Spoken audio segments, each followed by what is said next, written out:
What's the date? 4th? April 4th, 2017. I still feel like 1990 was 10 years ago. I think the sound should be fine. All right, and I'm aiming at the floor, so you don't have to worry about being on camera. Oh, very pimp.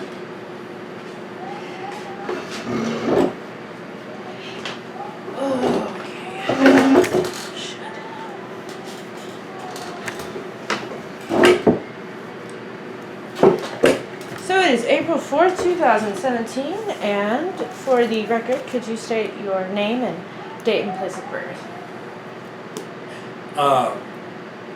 Hansel Von Quenzer, Los Angeles, California, 1965, October 30th.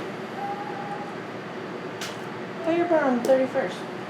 I am, but I change it every time I do an interview just to throw people off. Like, you'll notice the date of the year was different than the last time you asked me. So what ends up happening is there's a lot of people running around that are like, hey, he's this old. No, he's this old. They all know I was born on Halloween, but they can't quite figure out exactly what year. I asked that robotically, but it's probably not that pertinent to. Or I may have just been doing it to see if you were paying attention. Okay, well, Yeah. I know we could talk about all sorts of things, and you know a lot about history, so I was wondering if you could share what you know about, is it 2424 Swiss? Yes. 2424 Swiss Avenue. I was actually just looking at the history of Swiss Avenue and the name change. Yeah. It used to be called White Rock Road. Right, yeah. Well, they changed all the addresses in Dallas about 1911. So, now the street name change may have been a different year, but the actual street numbers changed. Yeah, because I was in the 80s. Right, 1880s. The 1880s, they changed it? To Swiss. Okay. Yeah, all right. Well, very well. Well, the building wasn't there at that time. The building was...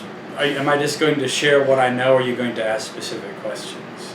You just dump it out, and if I have questions in response... The building there at 2424 Swiss Avenue was built in 1899 and was originally built as a service terminal for trolley cars. And it retained that for a few decades, and then when they discontinued the trolley car, they used it as a fire station. That went on for, again, a few decades until they closed out. And then the building was used at that point for a dinner theater called the Grand Crystal Ballroom. And that was in the 70s. And that stayed in until the 80s. Whereas in the 80s, the Grand Crystal Ballroom then was bought out and became part of, the business name was the Gold Club, which was a topless bar, a strippers club. And it stayed a strippers club until it then became the Empire Club, which was a nightclub. This was in the late 80s. And then after that, it was bought by the Lizard Lounge and is still owned by the Lizard Lounge. Now, when I say owned and operated, I don't mean that they actually bought the building. I just meant the different businesses were there. The same owner has owned the club since it was the Gold Club. Since it was the Grand Crystal Palace. The Grand Crystal Ballroom. So that same person has owned it and still owned it now. The problem that we're all sort of worried about is the area by the Union Bankers Building, which was the Knights of Pythias, as we all know, has been, I guess, bought out for sort of renovation and use with this new high-rise. We're going to turn Deep Ellum into a West Village uptown situation. You know about that, right? Yeah, West Elbot. Exactly. So with that, there's more people looking at purchasing the Lizard Lounge, and there is no historical protection on the Lizard Lounge. I don't believe that. I think that there's a thing with the city that they don't require the owners to necessarily be involved with deeming something an historic monument.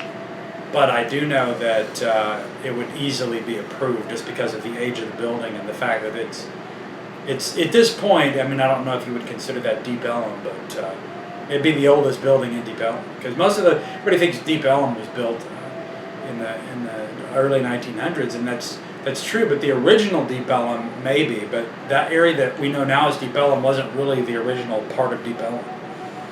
It was just businesses and mainly black owned. That area has always been a black neighborhood, or what was until it sort of became what we have today. There was like an all black club somewhere, and I'm assuming in Deep Ellum, and I know Duke Ellington would go play there. It was kind of a hotel / place for people like him to come perform. It burned down. Over the years, I've had it in the back of my head. I want to go back and see if I can find whatever it was that I saw one day doing research and thought it wasn't important enough to fucking write down. But well, the Deep Ellum that was the original Deep Ellum is now under what would have been the freeway that the Lizard Lounge is right beside. So actually, the Lizard Lounge is actually closer to the original Deep Ellum than the current Deep Ellum is closer to. And that was the original name? Of what? Lizard Lounge is what they went with when they changed the face of the club? Yeah, well, no, I mean, it went when they started using it as like a public venue. It was called, like I said, the Grand Crystal Ballroom, then the Gold Club, then did I tell you about Empire? Empire's on there. The Empire Club. Yeah, late 80s. Yep, Empire. And actually, yeah, the Empire was more like mid 80s. It was right after. Once I started doing the public venue, it was those businesses in the 80s only lasted like 2 or 3 years. So the last business to be there really long was when it was a dinner theater as the Grand Crystal Ballroom. And then, like Gold Club was like a couple years, and Empire Club was like a couple years. And then it became the Lizard Lounge in 1992. That was that. Yeah, I'm sure of that date. That and the year that the building was built. I can't tell you exactly what year it stopped being a trolley car station and started being a fire station and all that, but and they've covered up the tracks. There are certain areas where you can sort of still see the outlines of the rails for the trolley car.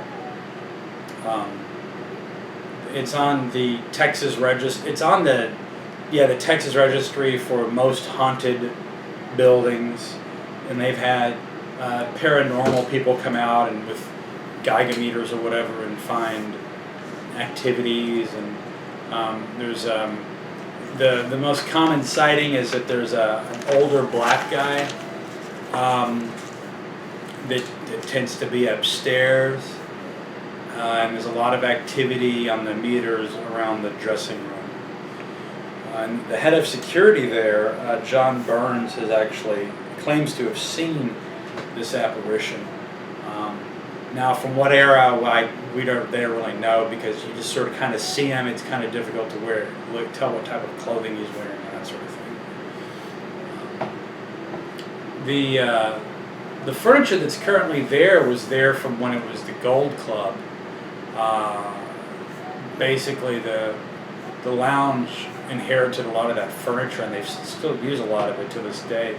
Had a lot of glassware as well, which has since been busted, which is why they don't have nice glassware there. There's been some of the brick work about 3 years ago had to be replaced on the very top of the building because the bricks were disintegrating. And those bricks that are on there would have been fired in the 1890s. that are currently there.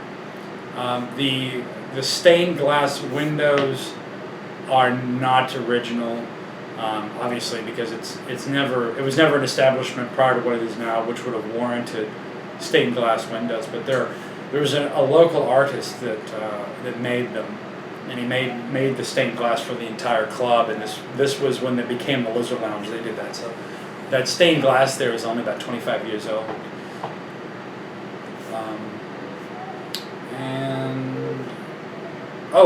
The chandelier is original since the Grand Crystal Palace or Ballroom, the Grand Crystal Ballroom. The one when you walk into the club and the staircase is right there? No, not that one. The one in the main dance floor area, that big chandelier. That was part of the reason that it was called the Grand Crystal Ballroom, was because of that chandelier. And in fact, it's part of the building, so when the building gets sold, the chandelier goes with it. I mean, unless they work it out of the deed or something. How much longer is this lease? Till 2020. Unless the owner wants to buy out the Lizard Lounge. But if whoever buys the building will get the building and both parking lots. So there's a parking lot in front of and a parking lot beside. We'll get both of those. Would it be easy to talk to this John Burns guy? Yeah, he could tell you about it, yeah. Because he's been there as long as I have, actually longer. You know him as Big John, you know, the head of security there, the really tall, heavy-set bouncer guy. I'll have to go check it out. You could also talk to Don. He's going to tell you a lot of what... Him and John are going to tell you a lot about what I've got. You might just read it to him and ask him to confirm everything and then ask him if they have anything to add to it. So can you talk about your relation with the building? With the building? Well, I mean, I've started there producing shows in the late 90s. And then started producing an event which was a regular fetish night that turned into the Dallas Fetish Ball.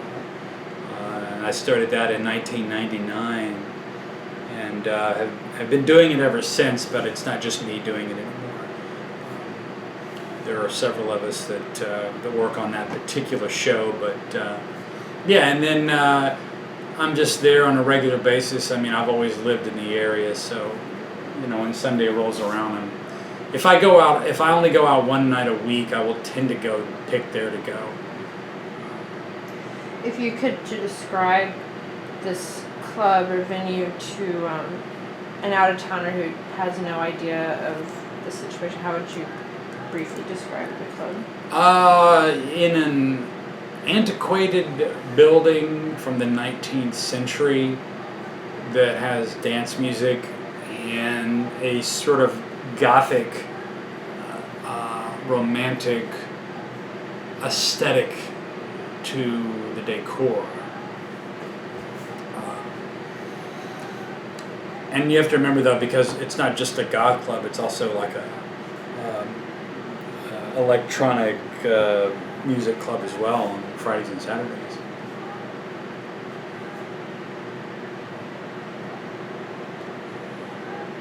And it's always been the same DJs for a while? No, not at all. I mean, the early '90s, it started out with I can tell you more about what happened on the goth night, because and that's another thing I tell an out-of-towner is that Fridays and Saturdays it's electronic music, and then on Sundays it's goth industrial, agro-tech music, and '80s retro synth pop music. On the original night started out on Thursdays and Sundays, and there was a televangelist on television named Oral Roberts, and he had a show called Praise the Lord with Oral Roberts, and Byron, which is the disc jockey at that time, went by the moniker Lord Byron, and he started what's called the PTL Club with Lord Byron, which PTL stands for Praise the Lord. And because the club looks kind of like an old cathedral, they called it the church, and that's kind of where he got the idea to call it the Praise the Lord Club. It's also sort of an irony that, you know, goth looks a lot more in favor of the devil than Jesus, so that sort of went with everything. But yeah, it started out with Lord Byron and the Reverend DJ Carl Fott in the early 90s. And then around that time, they also picked up another DJ named Angry John. Carl Fott left in 1998, and Angry John stayed there until 1999. Joe Virus came in about 1997 to do the sidebar DJing, and then he got moved to the main room as soon as Carl Fott left. So for quite a while it was just Virus and Angry John, and then Angry John left, and then Byron came back and did some nights, and then we got Bill Stanley in there eventually. Have you ever had any encounters with this apparition? Nope, I've never seen anything. But you're not really into that, right? I'm really not. I think that if it exists, I'm just not tuned into it. I mean, it would be really cool to see something. I mean, really, I'd really like to see something, but I just haven't. You know, I think that's why mushrooms exist, so that way you can see something if you can't otherwise without.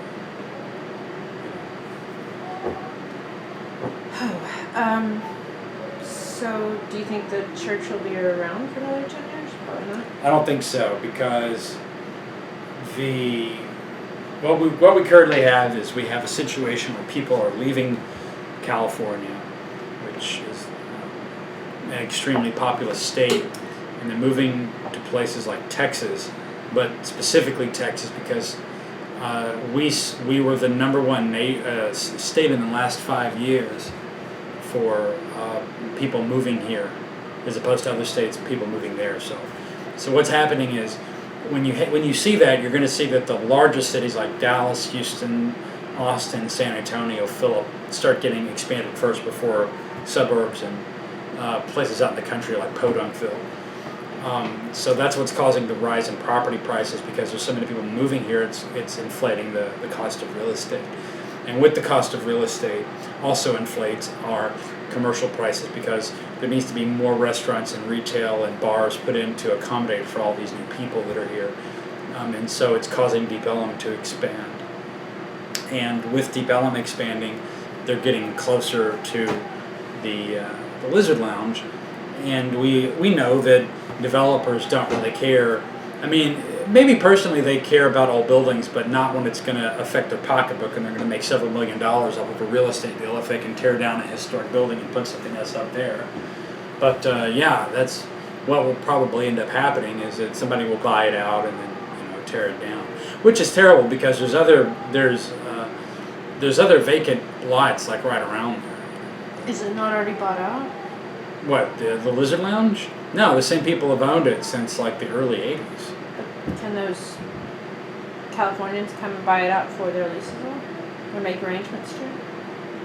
I don't know how these things Well, anybody can buy out a lease. It's just expensive. Yeah, like right now, the owner of the Lizard Lounge business has a lease agreement with the actual owner of the building and the dirt under the building through 2020. But if somebody makes her an offer, it's a woman. There's a woman that owns part of the parking lot because it's a little bit subdivided, and then there's a guy that owns the rest of it. But they probably come in tandem as a deal, but not to put too fine a point on it. If somebody came up to him and said, I want to give you the asking price, then if he's so inclined, he could use part of that money to buy out the Lizard Lounge, and then they would either then renovate, remodel, or tear down the existing structure and then put up a crappy glass building made with shitty materials from China that'll be falling down in 10 years, because that's pretty much what everyone uses to build stuff these days. What do you think would be the response of churchgoers? There's a lot of armchair complainers in that group that don't really do any action. They mainly just bitch on Facebook. So there'll be a lot of bitching, especially by people that refuse to go out on a regular basis. Because every time one of the nights is getting ready to end, like we don't have Thursdays there anymore. Well, when Thursdays finally got taken away, everybody started complaining that we're not the same people that were going on there during Thursdays anyways. So just like, well, why are you complaining you didn't go there anyways? And I think the consensus was, like, well, we still want the option to if we ever decide to go back out there. Yeah, so there'll be some uproar, but I don't think it's going to do anything. Like right now, we can get rid of all the red light cameras in Texas if everybody will just look up who their state representative is and call them and say to vote for the ban, but nobody will do it. They'd rather bitch on Facebook about it. So. It sounds like we have enough time to get it historically protected at least. I can't go on record for saying that because I've told the owner that I certainly wouldn't do it, but it's well known that anybody can go out and do that. And it, like I said, it's also well known that you can do it with or without the owner's approval. I mean, there's historic stuff that happens all the time to buildings that people they contact the city and tell them, hey, there's this building over here, go take a look at it, and then the city can actually decide to do that. Is there a basement? No, there's not, and that was the subject of much debate here about 7 or 8 years ago, because there are people walking around that says, oh, I can remember when there was a basement in the side room. There was a long stairway, and you'd go all the way down, and it was in the middle of the dance floor. And then we started asking this John Burns, the head of security, well, is there a basement here? And he poo-pooed it and said, no, there's not. But we walked around and looked, and he still says there isn't. And then did some more research, and then I kind of come to find out that what those people that remember the basement are remembering is they're remembering the Stark Club. Because that's exactly how the Stark Club was. There's no basement there. Well, maybe they can reopen the church at the Stark Club. Nope, because the Stark Club was bought out by the city. And they're supposed to tear it down, but I don't think they are. But they're going to have their operations there. It's bought by the police department, I believe. It was a city works, some sort of city works, either code or water or some city organization that got it. So, were the Stark Club and what would have been there in the 80s? It was, what was it? The Gold Club? Yeah, that's right. Would they have been about the same popularity? Not at all. No, the different crowd.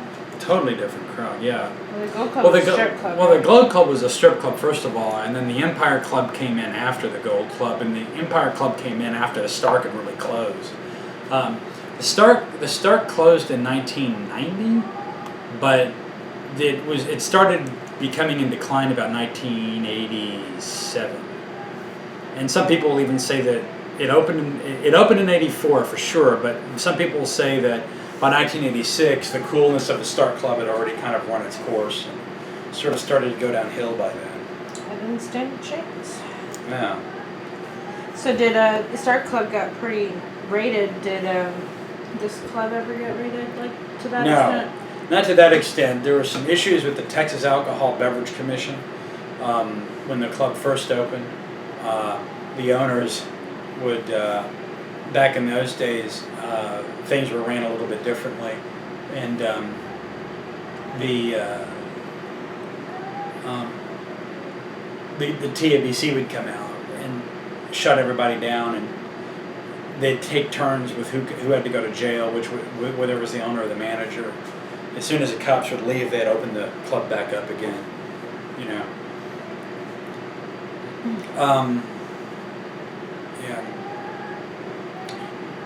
If you can talk to Don, I can't remember this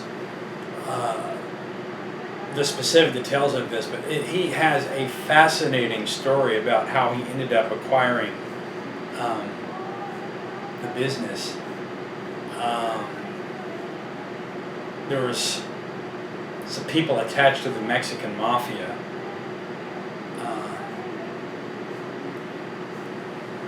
You want to ask him about it. Is he a pretty friendly guy? Yeah, I don't know how open he'll be about that, but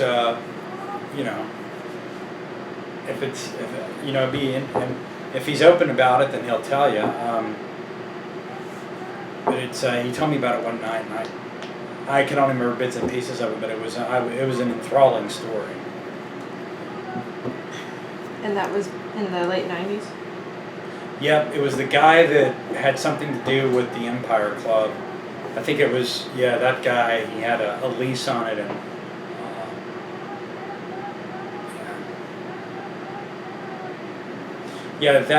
the history, that part of it is going to be, around 1990 when Don got the club. So, what's going to happen? You want to move to a different club, Fetish Ball and all that, maybe? We don't really know. Just gonna cross the river once you get there? Yeah, because Don doesn't want to retire, but he won't really have much of a choice if they close it down, because it's going to be really hard to find a space like that someplace else within that vicinity. And he's not going to live forever, So. Does he usually come to the memorial party? The memorial party? Oh, no, he doesn't. Oh.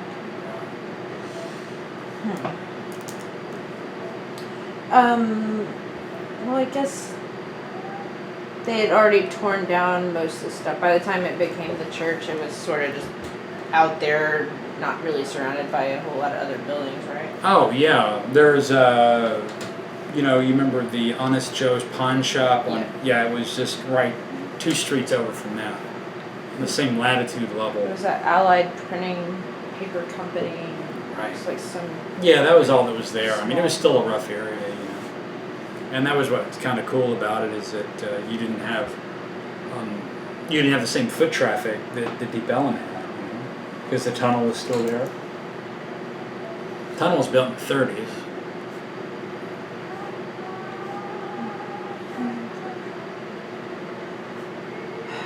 Just in case my audio doesn't work.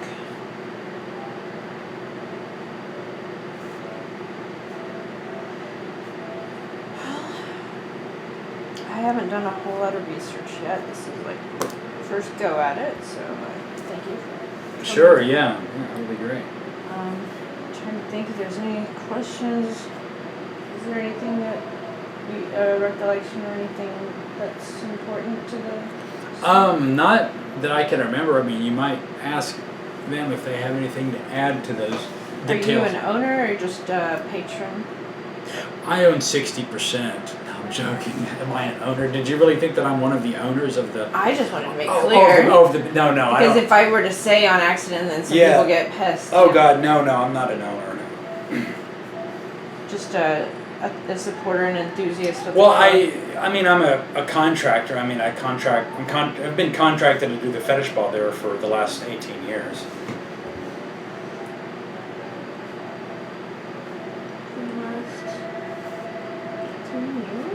And I mean, is it rude to ask who all is in that? Yeah, just Don and Leo are the ones that own the business. Okay.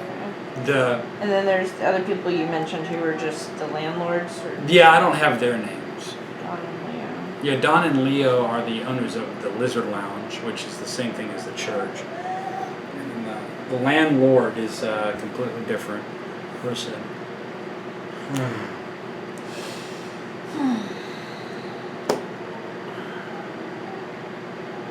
It's not like the Nines where there's a bunch of people. Well, Don left being part of owner at Nines. He was part owner there? Yeah, not landlord. Part of the owner of the business, but wasn't really making that much money, so that was they bought him out. Back when it was red light. When it was red light, yeah. He owns 15% right now. I mean, they bought his larger share out, and if and when the club, the Nines, makes any money, he gets 15% of the profits. What's Leo's last name? I don't know.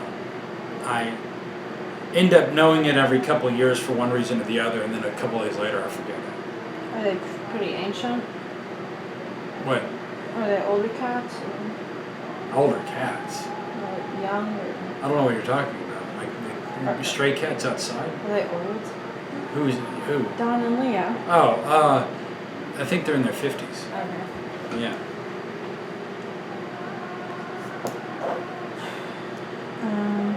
Y'all ever do sex parties like full on nudity there? No, because it's a public venue. But maybe back a long time ago? Yeah, I went to some of them there. I went to the Porn Star Ball, and I put on a garter belt and a thong, and we had